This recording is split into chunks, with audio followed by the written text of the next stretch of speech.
Jopiny mawuok e gwenge mag Kuria East kar chung' bura ma Suba North e kaunti ma Bay ne obago ng'anyo ka giseo wuon rak mane kero miyo rak maloso apaya mawuok Kipasi kochomo Mariwa kadhi Ogongo. Apaya ma giwacho ni ne otime tich moyuothore kendo apaya no osechako kethore ma ok nyal luore. Ali Abich miyowa ler. Pwenya gweng' mar East e ward malambwe ka churu bura ma Suba North puro se wuono rak mano miyo rak matimo apaya mawuok Kipasi kadonjo Mariwa nyaka Ogongo magi wacho ni ne oyuotho tich gino ma osemiyo apaya no kethore kendo ok nyal kalore mayot. Jopiny go ka otele kod jondiek kod Jeridianga wacho ni apaya no kera ne oketo ne tenge omenda maromo milion 10 mondo mine losego kendo ne olose dwe mar 10 higa mokalo to kata kamano tich notime yo moko winjore kendo apaya no sano kethore mok nyal luore. Ni yorni waseyuago kendo sekete budget higni mang'eny. Kano ketnwa budget ne wagoiro kamano ahinya kendo kano kele ni time gi kera. Wan wapani kera kubiro kamoro to loso mana lam. Kata koloso yor maram to lose to standards monyalo dak kendo nyalo konyo jopiny. Waneno ka koro pesa jopiny no bedo wasted. Gini ok watimo mondo wago ng'ata kisiasa, but wadwaro njia bora, sio bora njia. Biro yudo ni kandara ni ochot kaka koro bedo ni. To jatuo man wandigi dispensary ko bedo referred to Ogongo Sub County Hospital. Ok onyal chopo nikech ndara onge.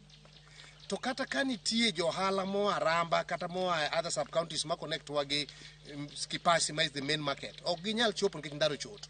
Omiyo watimo ma mondo wanyis oganda wa ni kwa dhi mbele wabiro dwaro mondo ng'ata momi tich matiyo ne jogweng' kata tiyo ne ogandawa to tiyo gi pes jopiny to tim tich malong'o. Jopiny go mano bago ng'anyo mamuol mar nyiso chwang' margi wi rach mar apaya no wacho ni chal marach mar apaya ma kamano osekelo negi pek e yore mag wuoth kendo kata mana tero jotuo osiptal ma Wandiji ok osebedo negi mayot kata matin nikech chal marach mar apaya no. Makata ng'ati katuo onge yo menyalo kadho midhigo osiptal othoni kata gi wang'ayo. To kura teto wagolo kendo igogi kuonde ma gidhiye. Wane mwanyalo bedo gi chando e area modonge nigi wang'ayore. To wang'ayo maka Ogongo from Kipasi en wang'ayo ma onge gimotimo. Gimolos ka onge. Sani osekethore gi dweche 2. Kaeto buk be nobuke ni owuok Ogongo to kochopo mbele ka mondo mi ochop Kipasi kilomita 3 owe. Koro kilomita 3 go wakiane gi paro ni japikni luwo kanye mondo mi ochop kata Ogongo. Owe ketnwa kalabat moko sani e kalabat osemuomore ka okethore. Sani wachungu mana pikni mondo mi japikni mondo mi okadhi. Ochungu mana pikni ka mondo japikni opange kite moko ka eka dangi bukre gi kale mondo gichop kata Ogongo. Milion 10 national government ogolo. Okang'eyo nolo mana kami wuothe ndala dek to milion 10 oserumo. Bende giywak ni seche ma koth ochwe gineno matek yore mag wuoth e apaya no kaluwore kod chal mare kendo kata johala kod japiko matiyo kod apaya no endo neno matek nikech chal marach mar apaya no ka koro gidwa ni mondo sirikal okonygi mondo apaya no endo olos e yo mowinjore. Nyo wagoero kamano ka nyocha olosnwa ndara. To kawuono wayudo ka koth manonyidho matin ni ndara osebarore. Koro wadwaro ndara maber.